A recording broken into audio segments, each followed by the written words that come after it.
ایک وقت تھا جب ملتان پاکستان مسلم لیگ نون کا قلعہ مانا جاتا تھا. پاکستان مسلم لیگ نون آسانی سے ملتان سے سویپ کر جاتی تھی. جب پاکستان مسلم لیگ نون کو شہر ملتان سے صرف ایک سیٹ ملی. ایک ووٹر ایسا بھی ہوتا ہے کہ جو خاموش ہوتا ہے, جو کبھی ووٹ نہیں ڈالتا, اور اس ووٹر نے اس دفعہ ضرور جو ہے پی ٹی آئی کو ووٹ دیا کہ جی وہ آپ 14 مہینے کی حکومت نہ لیتے تو پی ٹی آئی تو ویسے ہی مر گئی تھی, ویسے ہی ختم ہو گئی تھی پی ٹی آئی تو. مولانا فضل الرحمان صاحب آپ کے الائی تھے, پی ڈی ایم کے وہ سربراہ تھے, لیکن اب ان کے یہ بیانات آن ریکارڈ ہیں کہ جی اس وقت میں بہکاوے میں آ گیا تھا اور اسٹیبلشمنٹ تھی اس کے پیچھے.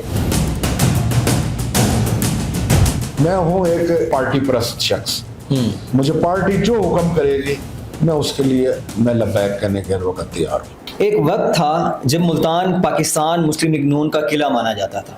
پاکستان مسلم لیگ نون آسانی سے ملتان سے سویپ کر جاتی تھی, اور جو نمائندے پاکستان مسلم لیگ نون کے ملتان سے منتخب ہوتے تھے وہ ہم نے صوبائی وزیر بھی بنتے دیکھے, وہ ہم نے وفاقی وزیر بھی بنتے دیکھے, ہم نے ان کو وزیر اعظم کا مشیر تک بنتے دیکھا, وزیر اعظم کا معاون خصوصی تک بنتے دیکھا. لیکن اب اچانک وقت نے پلٹا کھایا ہے اور ہم نے 2024 کے الیکشنز میں دیکھا کہ پاکستان مسلم لیگ نون کو شہر ملتان سے صرف ایک سیٹ ملی. تو سوال یہاں پہ یہ بنتا ہے کہ پہلے اتنی پیک تھی, اب اتنا زوال ہے, اس کی وجہ کیا ہے؟ کیا پارٹی قیادت کے غلط فیصلے ہیں, یا ان لوگوں کو ٹکٹس دینا جو ڈیزرو نہیں کرتے تھے؟ اس کے علاوہ ہم نیشنل لیول پہ بھی ڈسکس کریں گے آج کی پوڈ کاسٹ میں کہ مریم نواز کی کارکردگی, ایک جانب مسلم لیگ نون اور ان کے جو حامی لوگ ہیں وہ تعریفوں کے پل باندھ رہے ہیں, لیکن دوسری جانب جو اپوزیشن ہے وہ مسلسل مریم نواز پر تنقید کرتی نظر آ رہی ہے. آج اس حوالے سے گفتگو کرنے کے لیے ہم نے انوائٹ کیا ہے شیخ طارق رشید صاحب کو. جب بھی ملتان میں پاکستان مسلم لیگ نون کا نام آئے گا, ان کا نام سر فہرست آئے گا, کیونکہ یہ نسل در نسل پاکستان مسلم لیگ نون کا حصہ ہے. یہ پاکستان مسلم لیگ نون کی جانب سے رکن قومی اسمبلی بھی رہے اور میئر ملتان کے فرائض بھی انہوں نے سر انجام دیے. سر بہت شکریہ, آپ نے اپنا قیمتی وقت ہمیں دیا. کیسے ہیں آپ؟ الحمدللہ, اللہ کا شکر. جی سر, جیسے میں نے اپنے انٹروڈکشن میں بتایا کہ ایک وقت تھا جب پاکستان مسلم لیگ نون کا پیک تھا ملتان میں, اب ہم نے دیکھا کہ وہ زوال کی جانب جا رہی ہے. تو آپ کیا سمجھتے ہیں, کیا وجہ ہے؟ کیا پارٹی ٹکٹس کی تقسیم نہیں صحیح طرح سے کرتی, تنظیم سازی کا مسئلہ ہے, یا کیا مسائل ہے؟ جی بسم اللہ الرحمن الرحیم. سب سے پہلے تو آپ کا بہت شکریہ کہ آپ نے اپنے اسٹوڈیو میں اور اپنے چینل پہ مجھے مدعو کیا, خوشی ہوئی مجھے. اور دوسرا جو آپ نے سوال کیا ہے کہ کیا وجہ کہ مسلم لیگ نون نے کوئی سیٹ بھی 2024 کے الیکشن میں نہیں جیت سکے. دیکھیں, اس وقت بھی ملتان مسلم لیگ نون کا اس وقت بھی قلعہ ہے. اگر آپ ریشو دیکھیں ووٹس کی تو جو آج سے 10 سال 20 سال پہلے تھی تو اس سے کہیں زیادہ ہے آج. اس میں ہم کوئی یعنی کہ ہم کوئی بیک نہیں کیا, ہم نے پہلے سے زیادہ اچھی اپنی پرفارمنس دی ہے اور پہلے سے زیادہ ہم نے ووٹس حاصل کیے ہیں. اگر 2008 میں نے 50,000 ووٹ لیے تھے تو آج الحمدللہ 92,000 ووٹ لیے ہیں. تو اس کا مطلب یہ ہے نا کہ بھی پاکستان مسلم لیگ نون جو ہے وہ اس نے ترقی کی ہے. اور جہاں تک آپ نے سوال یہ کیا کہ ہم سیٹیں کیوں لوز کر گئے, تو اس میں کافی ساری وجوہات ہیں. اس میں یہ وجہ نہیں ہے کہ بھئی لوگوں نے اعتماد نہیں کیا مسلم لیگ نون پہ اور پی ٹی آئی کے یہاں سے لوگ کامیاب ہو گئے.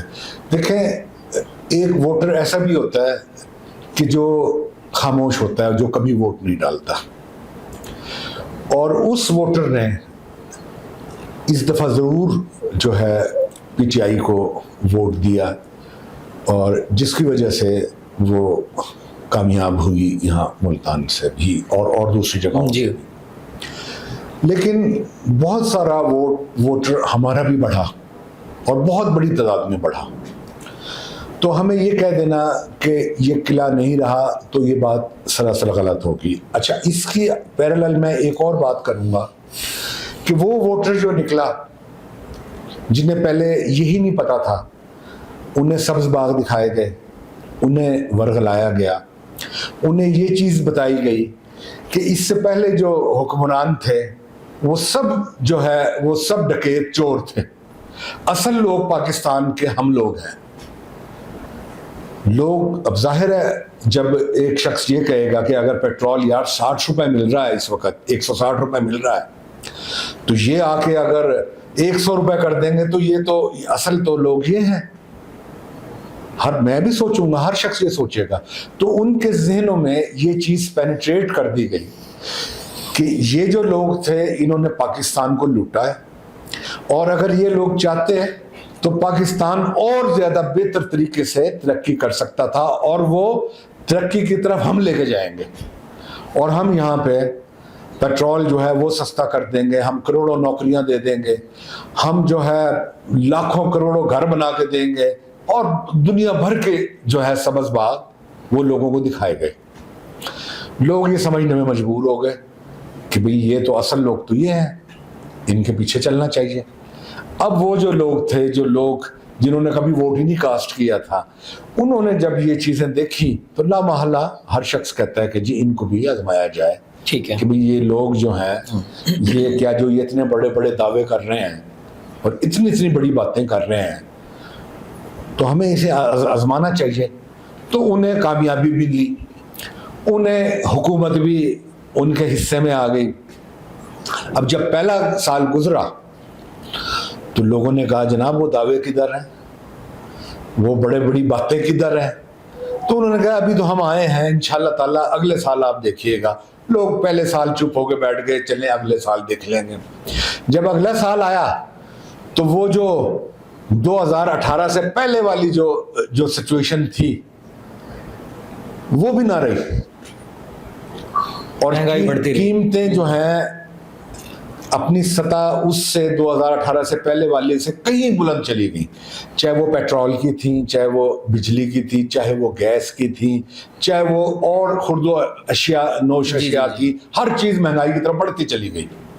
تو دوسرے سال تو لوگوں نے ان کو برا بھلا کہنا شروع کر دیا کہ تم نے تو ہمیں یہ دکھایا تھا سبز باغ, تم نے تو ہمیں یہ بتایا تھا کہ بھئی ہم جو ہے اس ملک کو کہیں سے کہیں لے جائیں گے, ہمارا تو یہاں کا کوئی نوجوان بے روزگار ہی نہیں رہے گا, اور پیٹرول اتنا آ جائے گا اور بجلی اس لیے تو کوئی کچھ بھی نہیں, ہم 50 لاکھ گھر بنا کے دیں گے اور ہم یہ کر دیں گے اور وہ کر دیں گے, کوئی چیز بھی نہیں.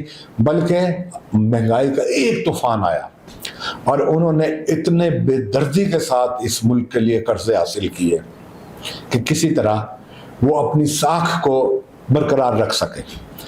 وہ قرضے لے کے IMF سے لے کے جو ہے اس ملک کی انہوں نے بنیادیں تک ہلا دی. اور پھر اس کا انجام کیا ہوا کہ جو لوگ تھے, جو باشعور, جو محب وطن لوگ تھے, انہوں نے کہا ہمارے سے غلطی ہو گئی, ہم غلط فیصلہ کر بیٹھے, اور ہم نے ایک ایسے سراب کے پیچھے ہم دوڑ پڑے کہ جس نے اس پاکستان سے کوئی دشمنی نکالی تھی. اور یہ حقائق ہیں, یہ آن ریکارڈ آپ سے باتیں کر رہا ہوں. اور پھر ایک وقت ایسا آیا جو سب نے دیکھا کہ ملک دیوالیے کی طرف چلا گیا, اور وہ دن دور نہیں تھا کہ اس ملک کو IMF اس ملک کو ہی لے لیتی, اور پھر بجٹ بنتا IMF میں, اور اس وقت پھر ہم 600 روپے لیٹر میں پیٹرول بخوشی لے لیتے کیونکہ ملک ہی ہمارا نہ رہتا, اور ہر چیز جو ہے ہماری وہ گروی رکھی ہوئی تھی. وہ سٹیج آ گئی. تو ایسے میں قربانی کس نے دی؟ پاکستان مسلم لیگ نون نے قربانی دی کہ اپنی مقبولیت کا گراف گرا دیا. حالانکہ اگر اس وقت وہ حکومت نہ لیتے, ایسے یہ لوگ باغی ہو چکے تھے, دیکھیں نا باغی ہو چکے تھے, اور بالکل وہ لوگ جو ہے اس کو کہتے تھے کہ اس سے ہماری جان چھڑواؤ کسی بھی طریقے سے. لیکن اگر وہ حکومت نہ اس وقت اس سے چھینی جاتی تو 1 سال ابھی بقایا تھا, تو 1 سال میں پتہ نہیں کیسے کیا ہو جانا چاہیے. تو یہ قربانی دی مسلم لیگ نون نے, اور اس سے ملک کو واپس لیا گیا. ورنہ آج میرے منہ میں خاک, پتہ نہیں یہ ملک پاکستان بھی کہلاتا یا نہ کہلاتا, کیا ہو جاتا ہے اس کے ساتھ. تو اس قربانی کے پاداش یہ ملک پھر دوبارہ اپنے پاؤں پہ اب کھڑا ہونا شروع ہو گیا. وہ جو 14 مہینے کی حکومت تھی اس میں اتنی مشکلات کا سامنا کرنا پڑا اس حکومت کو. لوگ کہتے ہیں کہ جی وہ آپ 14 مہینے کی حکومت نہ لیتے تو PTI تو ویسے ہی مر گئی تھی, ویسے ہی ختم ہو گئی تھی PTI تو. لیکن انہیں یہ نہیں پتا کہ اگر وہ حکومت نہ لیتے تو ملک بھی ختم ہو گیا تھا. چلیں یہ تو آپ نے سارا نقشہ کھینچ دیا, لیکن مولانا فضل الرحمان جب آپ نے عمران خان کی حکومت کو ٹرن آؤٹ کیا تو مولانا فضل الرحمان صاحب آپ کے الائی تھے, پی ڈی ایم کے وہ سربراہ تھے, لیکن اب ان کے یہ بیانات آن ریکارڈ ہیں کہ جی اس وقت میں بہکاوے میں آ گیا تھا اور اسٹیبلشمنٹ تھی اس کے پیچھے کہ عمران خان کی حکومت گرائی جائے. ایک تو یہ بات, اور دوسرا لوگوں کا یہ بھی کہنا ہے کہ آپ جب تک یہ نعرہ لگاتے رہے کہ ووٹ کو عزت دو, آپ لوگ پاپولر رہے, آپ ایون عمران خان کے دور میں ضمنی الیکشنز تک جیتتے رہے, جو کہ ڈسکا کی مثال ہمارے سامنے ہے, لیکن جیسے ہی آپ اپنے نعرے سے پلٹے کہ ووٹ کو عزت دو کا بیانیہ آپ نے چھوڑا, تب آپ کی مقبولیت گری. تو آپ کیا سمجھتے ہیں, کیا یہ جو آپ نے وجہ بیان کی یہ وجہ ہے, یہ جو میں نے آپ کے سامنے دو ریزنز رکھی ہیں یہ ریزن؟ دیکھیں آپ اپنی جگہ پہ جو بات بتا رہے ہیں یہ اپنی جگہ پہ درست ہے, لیکن دیکھیں کسی بھی ملک کو چلانا کوئی آسان کام نہیں ہوتا ہے. وہ بہت سارے چیزوں میں ایسے پھنسا ہوا ہوتا ہے, جکڑا ہوا ہوتا ہے کہ کر تو میں گیا ہوں, آپ آئیں بھگتنا آپ کو پڑے گا, اور وہ لائبلٹیز ضرور ٹرانسفر ہوتی ہیں. اس ملک کو اتنی بے دردی سے لوٹا گیا کہ ہم اس 4 سال میں 40 سال پیچھے کی طرف چلے گئے. مولانا فضل الرحمان صاحب ایک بڑے زیرک قسم کے اچھے سیاستدان ہیں, اور اس وقت آپ دیکھ سکتے ہیں کہ جو رجیم تھی اس وقت انہوں نے بھرپور ساتھ دیا ہے, عمران خان کا بھرپور ساتھ دیا ہے, اور اس کے ملک کے, اور انہوں نے اس کی غداری کی سزا بھی پائی. پھر اس رجیم نے جو اس وقت کے تھے وہ سزا بھی پائی, ان کے خلاف کاروائیاں بھی ہوئی, اور آج الحمدللہ ہم یہ کہہ سکتے ہیں کہ ملک ایک محفوظ ہاتھوں میں ہے. مولانا فضل الرحمان صاحب کی آپ نے بات کی, تو مولانا فضل الرحمان ایک محب وطن پاکستانی ہے, اور وہ اس چیز پہ ضرور نبض پہ ہاتھ رکھتے ہیں کہ جو پاکستان کے لیے جو نبض دھڑکتی ہو اس پہ ضرور وہ ہاتھ رکھتے ہیں. اور وہ اس وقت بھی ان کا موقف یہ نہیں ہے کہ خدا نہ خواستہ کہ اس ملک پہ پھر وہی لوگ جو ہیں آ کے قابض ہوں جنہوں نے اس ملک کو کہیں سے کہیں پہنچا دیا تھا. اچھا, مولانا فضل الرحمان صاحب کا تو ذکر ہو ہی رہا ہے, ساتھ میں پاکستان پیپلز پارٹی کا ذکر بھی کیوں نہ کر لیں کہ جب الیکشنز کے دن قریب آتے ہیں تو پاکستان مسلم لیگ نون اور پاکستان پیپلز پارٹی کی قیادت ہوں یا لیڈرز ہوں, وہ ایک دوسرے کے خلاف بیانات دیتے ہیں. لیکن اب ہم نے دیکھا کہ عمران خان کی بہت پہلے کی پریڈکشن تھی کہ ایک وقت آئے گا جب پاکستان مسلم لیگ نون اور پاکستان پیپلز پارٹی ایک پیج پر آ جائیں گے, اکٹھے ہو جائیں گے, لیکن تب کوئی مانتا نہیں تھا کیونکہ یہ ایک دوسرے کے خلاف سخت تقاریر کیا کرتے تھے. اب ہم نے دیکھا کہ دونوں ایک پیج پر آ چکے ہیں, ملکی لیول پہ دیکھیں ایک پیج پر ہیں, پنجاب میں دیکھیں ایک پیج پر ہیں, ملتان میں بیٹھے ہیں, ملتان کا حلقہ این 148 دیکھ لیں کہ جب علی قاسم گیلانی کا الیکشن ہوا تب مسلم لیگ نون نے اپنا کوئی کینڈیڈیٹ نہیں دیا. تو نیچے یونین کونسل لیول سے لے کے اسمبلی تک آپ ایک پیج پر ہیں. تو آپ اس کو درست مانتے ہیں, آپ کا جو الحاق ہے پاکستان پیپلز پارٹی کے ساتھ؟ دیکھیں اس وقت جب ملک دیوالیہ ہونے جا رہا تھا اس وقت ہمیں ضرورت تھی اس ملک کو بچانے کے لیے, اور اس وقت پیپلز پارٹی بھی ایک ذمہ داری کا ثبوت دے رہی تھی کہ ہمیں اب ملک کو بچانا ہے, اور دونوں بڑی پارٹیاں ایک پیج پہ تھیں. تو اس سے یہ حکومت حاصل کی گئی, اور اس کے بعد بھی جو ساکھ جو پاکستان کی تھی, گرتی ہوئی ساکھ, اس پاکستان کو پھر دوبارہ اٹھانا, پاکستان کو صحیح طرف لے کے جانا, اس کے لیے پیپلز پارٹی اور پاکستان مسلم لیگ نون دونوں کا مشترکہ ایک ہی ویژن تھا, ایک ہی سوچ تھی کہ اس ملک کو دوبارہ اپنے پاؤں پہ کھڑا کرنا ہے. یہی وہ ایجنڈا تھا کہ جس پہ دونوں پارٹیاں اکٹھی ہوئیں, اور انہوں نے الیکشن اپنے اپنے لڑے, اپنی اپنی سیٹوں سے الیکشن لڑے. کامیاب ہونے کے بعد انہوں نے اتحاد کیا, اور اس ملک کو بچانے کے لیے جو دونوں کا ایجنڈا تھا اس پہ متفق ہوئے, اور جس پہ آج تک وہ چل رہے ہیں. اور مرکز میں بھی کولیشن ہے اور جو اچھے طریقے سے چل رہی ہے. کچھ آئینی عہدے جو ہیں جو ان کی آپس کی انڈرسٹینڈنگ تھی وہ آئینی عہدے انہیں دیے گئے, اور وہ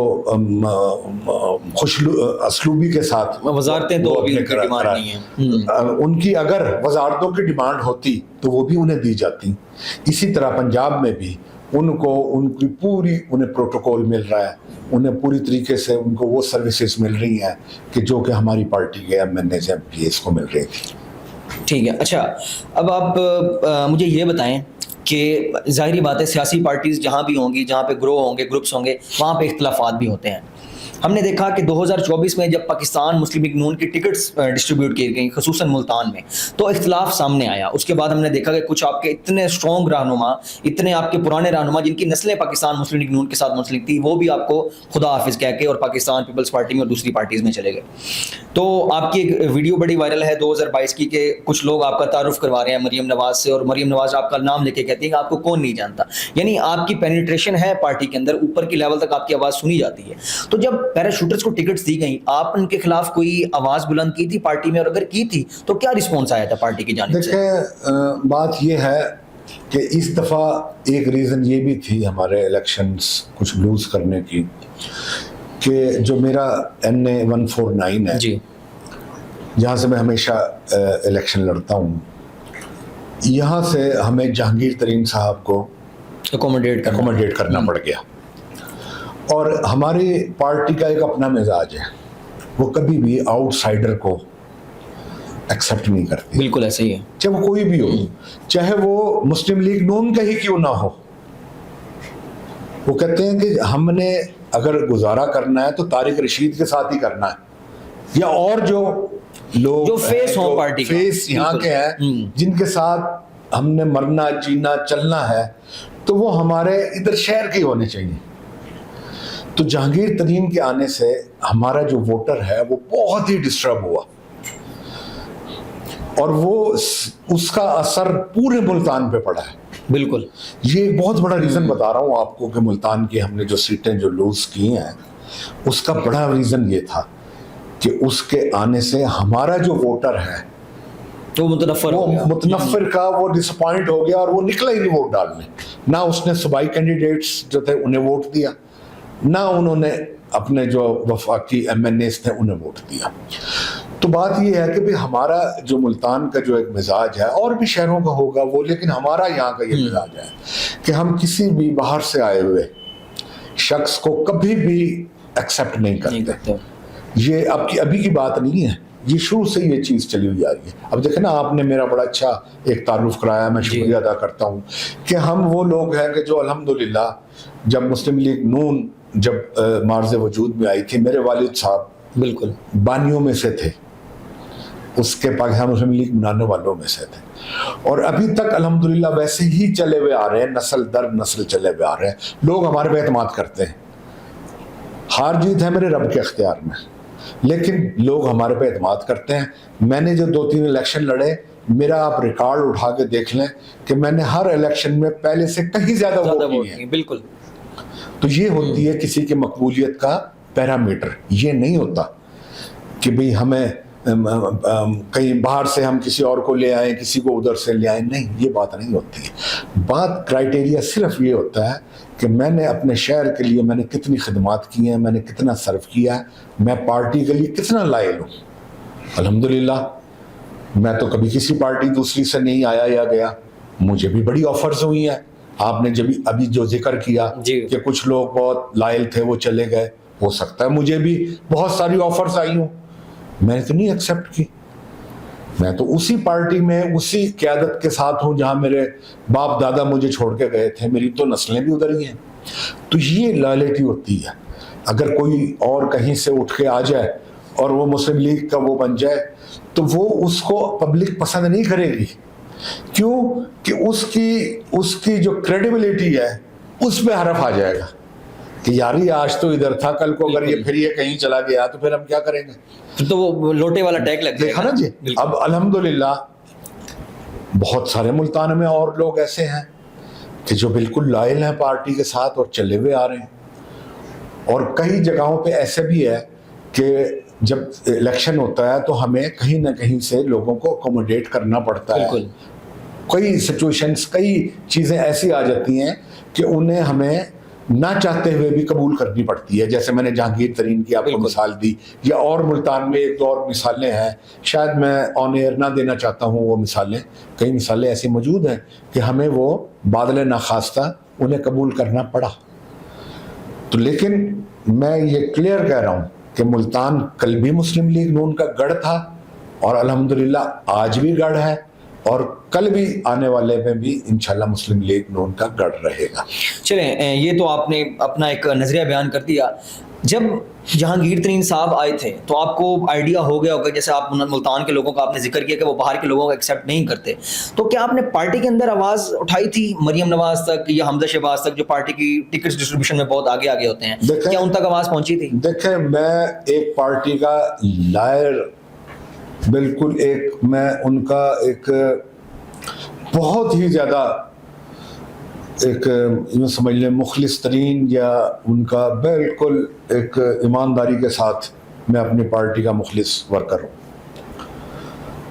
اور اس سے پہلے بھی میرے ساتھ ایک دفعہ ایسا ہوا تھا کہ میرا ٹکٹ ایم پی اے کا مجھے دیا گیا اور وہ جاوید ہاشمی صاحب کے کہنے پہ شاہد محمود خان کو دے دیا گیا. ٹکٹ میرا جمع بھی ہو گیا تھا اور اسی سیٹ سے مجھے ایم این اے کا ٹکٹ دینا تھا, لیکن میں نے جاوید ہاشمی کے لیے قربانی دی.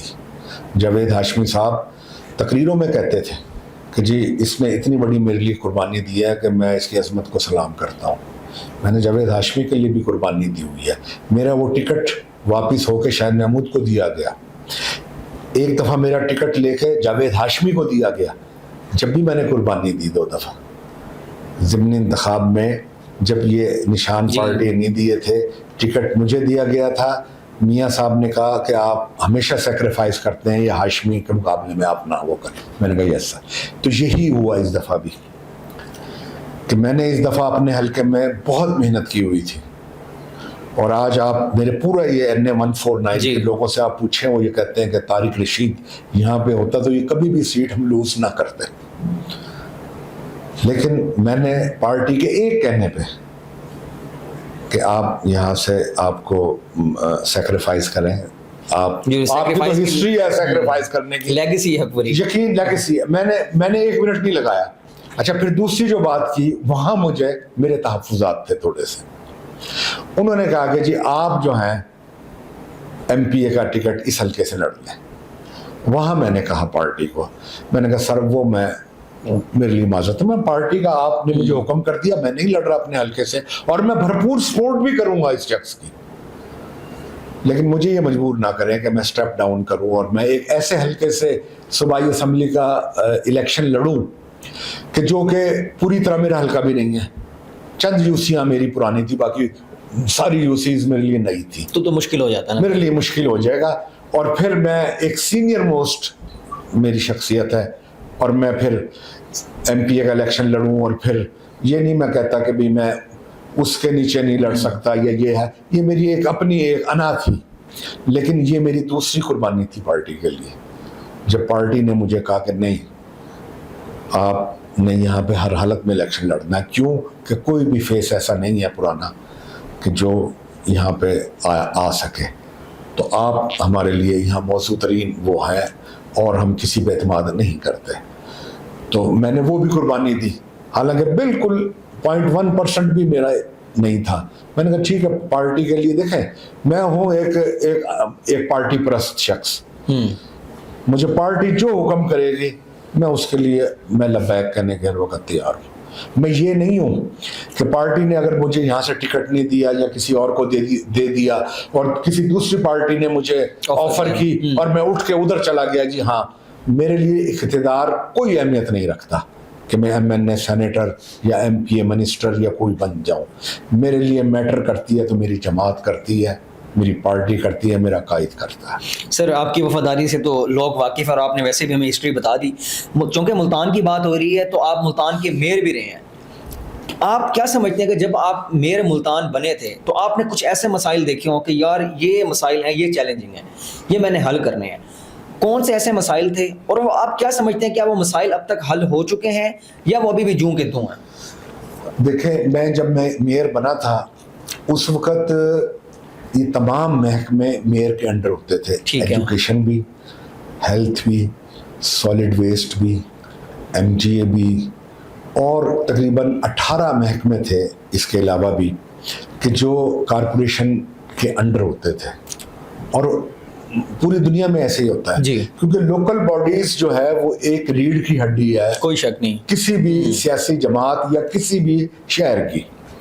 کیونکہ M N A M P A کا کام نہیں ہے وہ تو کہ گلی لیجسلیشن محلے- کریں گے، بالکل. اس نے تو ایک قانون سازی کرنی ہے اور وہ بالکل. کرے.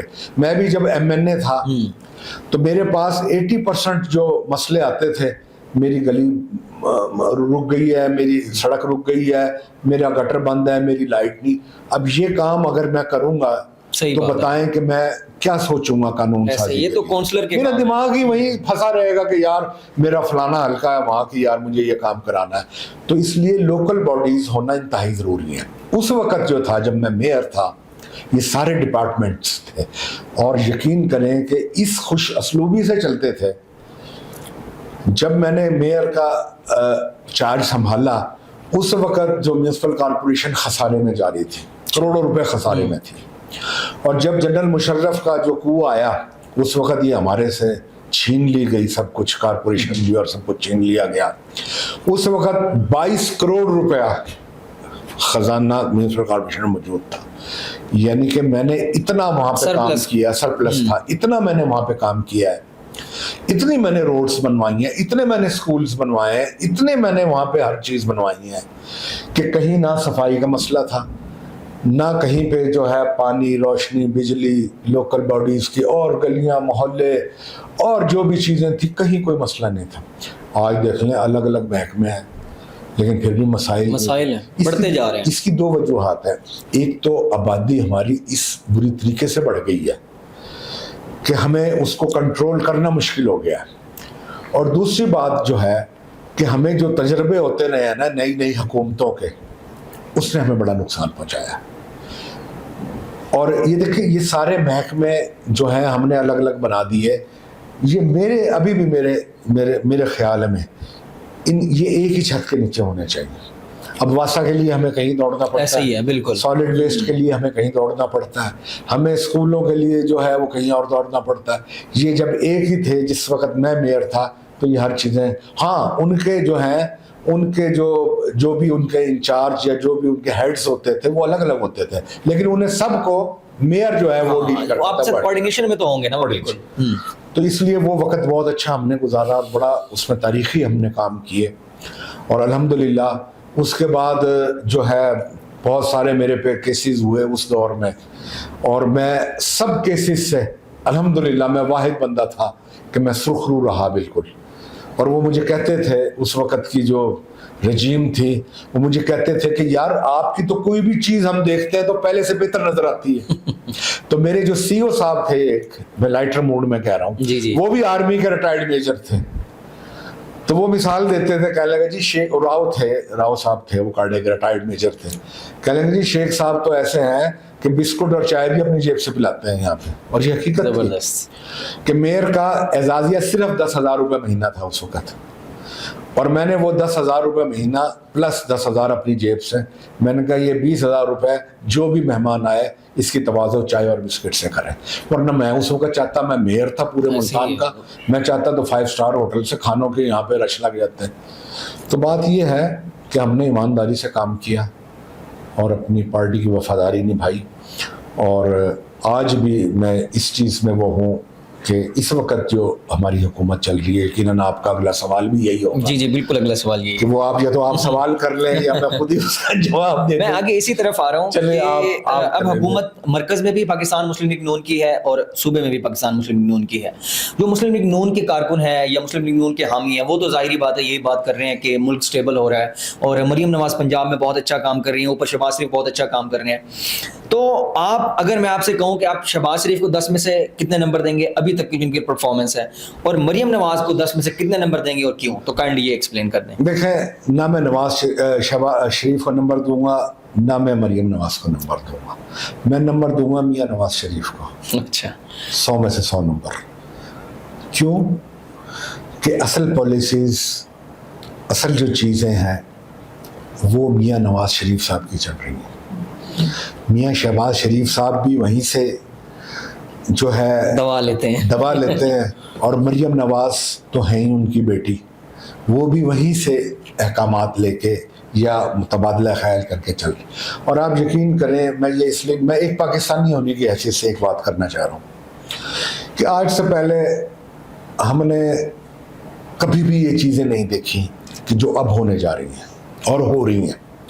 ہر دوسرے دن ایک نیا انیشیٹو آتا ہے اور اس کے اندر آپ چاہیں بھی تو نہیں گن سکتے کہ کون کون سی چیزیں ہیں جو پبلک کے لیے پنجاب حکومت دے رہی ہے ہر سیکٹر میں.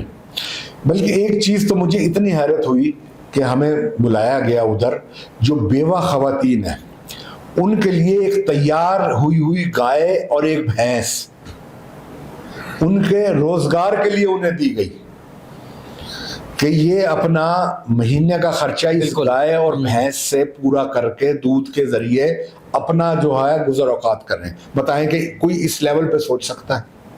پھر ایک بہترین پروگرام دہرانی کا کہ جو غریب جو بچیاں ہیں بالکل جو بیٹھی ہوئی ہیں جن کا جہیز نہیں، ان کو بہت اچھا جہیز اور بڑی اچھی ایک ہینڈسم اماؤنٹ ان کو سلامی کے طور پہ دی گئی، اور یہ چل رہا ہے سلسلہ. اور اس میں جو سب سے خوبصورت بات ہے کہ جس کے لیے میں یقین کریں کہ میں جتنا انہیں خراج تحسین پیش کروں اتنا کم ہے، کہ یہ آن میرٹ ہے سارا اور آن لائن ہے. کوئی اسکیم نہیں ہو سکتا اس میں. میں چاہوں مجھے ضرورت ہے میں اپلائی کر دوں، آپ کو ضرورت ہے آپ اپلائی کریں، آپ اس کرائٹیریے پہ پورا اترتے ہیں تو آپ کو فوری طور پہ آپ اس چیز سے مستفید ہو جائیں گے، چاہے وہ قرضہ ہے، چاہے وہ لیپ ٹاپ ہے، چاہے وہ لڑکیوں کے لیے اسکوٹی ہے، چاہے دہرانی پروگرام ہے، چاہے وہ بھینسیں ہیں، چاہے وہ زرعی قرضے ہیں، چاہے وہ نوجوانوں کے لیے قرضے ہیں، چاہے کچھ بھی ہے وہ ساری آن لائن ہے. کسی M L A M P A پہ جانے کی ضرورت نہیں ہے کہ طارق رشید کو ڈھونڈتے پھرو یار کو سفارش کرو. قسم سے ایک بندہ بھی نہیں آتا اس سفارش کے لیے، کیونکہ ہر کسی کے پاس فون ہے، ہر بندے کے پاس فون ہے، اس نے اس پہ اپلائی کرنا. ابھی آپ نے دیکھا اس رمضان شریف میں، ورنہ عموماً ایسا ہوتا تھا کہ رمضان جو پیکج دیے جاتے تھے وہ 80% لوٹ جاتے تھے. ایسا ہی ہے. اور وہ حقداروں کو 1 روپیہ بھی نہیں ملتا تھا، ایک آٹے کا گٹو بھی نہیں ملتا تھا. اور آج یقین کریں 10-10 ہزار روپیہ انہیں چیک دیے گئے کہ ان کے ہاتھوں میں جو ضرورت مند تھے. پہلے 2 مہینے ان کی ریکی ہوئی، رجسٹریشن ہوئی جو حقداران تھے، پھر 10-10 ہزار روپے کے انہیں موقع پہ چیک دیے گئے. اب 10 ہزار روپے ایک اچھی اماؤنٹ ہے، 1 مہینے کا رمضان کا خرچہ وہ آرام سے اس میں وہ کر سکتے. تو یہ وہ چیزیں ہیں. اور اب ابھی بھی جو ہے، بلکہ آج وہ آئی ٹی پارک کے لیے، آج میرے پاس ایک چینل والے آئے ہوئے تھے، اس کے لیے وہ بات چیت کر رہے تھے کہ آئی ٹی پارک کا افتتاح ہو رہا ہے کہ ہماری جو نسل ہے، دیکھیں یہ مریم نواز صاحبہ جو ہے ہماری وزیر اعلیٰ، یہ نوجوان جو ہمارا طبقہ ہے، نوجوان نسل ہے، اس کو پروموٹ کر رہی ہے اور اس کو اس طرف لے کے جا رہی ہے کہ یہ کل کو یہ پاکستان ترقی کرے تو نوجوان طبقہ اس ترقی میں ان کا ہاتھ بھی ہو، اور جب یہ باغ ڈور سنبھالنے کے قابل ہو جائیں تو یہ بالکل ہر چیز سے پوری طریقے سے پاورفل ہوں، انرجیٹک ہوں، ہر چیز ہو، آئی ٹی بھی ہو ان کے پاس، پڑھائی بھی ہو ان کے پاس. اب غریب طبقہ جو نہیں پڑھ سکتا ان کو اسکالرشپ دے رہے ہیں، وہ لو جی پڑھو جی. آپ کسی نے باہر جا کے پڑھنا اس کے لیے بھی اسکیم موجود ہے. یعنی کہ نوجوان جو ہے، پڑھنے والے جو لوگ ہیں، ان کے لیے کمال کے انیشیٹیوز ہیں. مطلب ہر طبقے کو اکوموڈیٹ کرنے کی کوشش کی جا رہی ہے، اکوموڈیٹ کیا. اور آپ کے نزدیک یہ سارا ویژن نواز شریف کا ہے اور وہ ایگزیکٹلی یہ ان کا ویژن ہے کہ جس کو عملی جامہ پہنایا جا رہا ہے صوبے میں بھی. اور مرکز تو اس وقت جب حکومت لی تھی اتنے مشکل حالات میں تھے جس وقت یہ وزیر اعظم بنے ہیں، تو بلکہ لوگوں نے مشورہ دیا کہ جی حکومت نہ لیں، یہ انہی کو دے دے. لیکن دیکھیں یہاں پھر قربانی دی مسلم لیگ نے. انہوں نے کہا نہیں، چاہے ہماری ساکھ ختم ہوتی ہے تو ہوئے، لیکن ہم پاکستان کو تنہا نہیں چھوڑ سکتے. شیخ صاحب آپ کا بہت شکریہ، آپ نے اپنا قیمتی وقت دیا. ناظرین آپ نے شیخ طارق رشید صاحب کی باتیں سنی اور ان کے دل میں جو بھی تھا انہوں نے کھول کے بیان کیا. اگر ہم ملتان لیول کی بات کریں، ان کا یہ کہنا کہ میں پارٹی کا لوئل ہوں، پارٹی پرست ہوں، یعنی یہ نہیں کہ اگر میرے حلقے میں کوئی دوسرا آ جاتا ہے اور پارٹی اسے ٹکٹ دے دیتی ہے تو میں کہوں نہیں اب میں اس پارٹی کا حصہ نہیں رہوں گا، جو کہ عمومی طور پر پاکستان کی سیاست میں دیکھا جاتا ہے. تو اس طرح کے جو ورکرز ہوتے ہیں، جو سیاسی ورکرز ہوتے ہیں، یہ کسی بھی پارٹی کا اثاثہ ہوتے ہیں جو ہر اچھے برے وقت میں اپنی پارٹی کے ساتھ رہتے ہیں. مجھے دیجیے اجازت، ملتے ہیں اگلی پوڈ کاسٹ میں ایک نئے مہمان کے ساتھ. خدا حافظ.